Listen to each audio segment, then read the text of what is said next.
ആ അവിടെ അങ്ങനെ നുള്ളല്ലേ. ഇവൻ ഇങ്ങനെയാണ്, സ്നേഹിച്ചു കഴിഞ്ഞാൽ എല്ലാം പിടിച്ച് വലിക്കും. മുടിയും താടിയൊക്കെ വടിക്കാം. പഠിച്ചാ പിന്നെ നിന്നെക്കാളും ഭംഗിയാവും. ആര് പഠിച്ചാല് മീശ പഠിക്കണം. മീശ വേണോ? അപ്പൊ ഗ്ലാമർ ആണോ? അപ്പൊ ലുക്കൊന്ന് മാറ്റണം. ബർമുഡ ആക്കിയാലോ? മുണ്ട് പറ്റിട്ടോ? മുണ്ട് മാറ്റാൻ പറഞ്ഞു. ആണോ? പറഞ്ഞോ? അത്ര സ്നേഹമാണോ പുള്ളിക്ക്? എത്ര സ്നേഹം എന്നോട്? ബർമുഡ ഇപ്പൊ കയറ്റു? ഇല്ല, ജീൻസ് ഷൂ. അപ്പൊ ജീൻസ് ഷൂ ഇട്ട് കഴിഞ്ഞാൽ എനിക്ക് സിനിമ കാണാൻ പോലെ.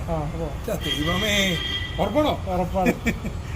ഇനി ചോദിക്കണോട്ടോ ജസ്റ്റ്, നിങ്ങൾ എന്താണ് പിണങ്ങാൻ കാരണം? നിങ്ങൾ അപ്പൊ ഞാൻ ചൂടാ ഓടാ ആര് പിണങ്ങി അതാ ഡ്രസ് കണ്ടന്റ്, അത് ഫസ്റ്റ് ഇറങ്ങി അത് സാധനം കത്ത് കേട്ടോ.